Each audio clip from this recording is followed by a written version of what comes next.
Hello friends, welcome back to the new video. In this video guys, I am going to show you guys how can you forget your Wi-Fi network in your Xiaomi phone. If you want to forget your Wi-Fi network, so as you can forget. And guys, now let's see how to forget Wi-Fi network in our Xiaomi phone. In this video guys, I am going to show you friends. So before starting video friends, I want to tell you guys if you're new in my channel, so I first of all go and subscribe my channel, click the bell icon and like my video. So guys, now let's start the video friends. First of all, open your phone setting to forget your Wi-Fi network guys. So guys, you can see your Wi-Fi setting.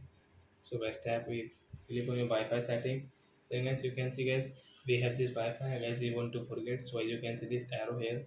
So guys, tap here and guys, scroll it. Guys, you can see this red, this forget network. So you want to forget the Wi-Fi network. So guys, tap here to forget. Guys, you can see your phone will be stop connecting to this network automatically. Yes, we want to forget.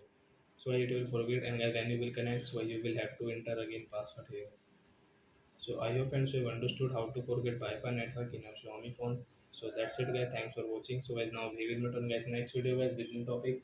Before going guys, please go and like my video, subscribe my channel. Bye bye friends.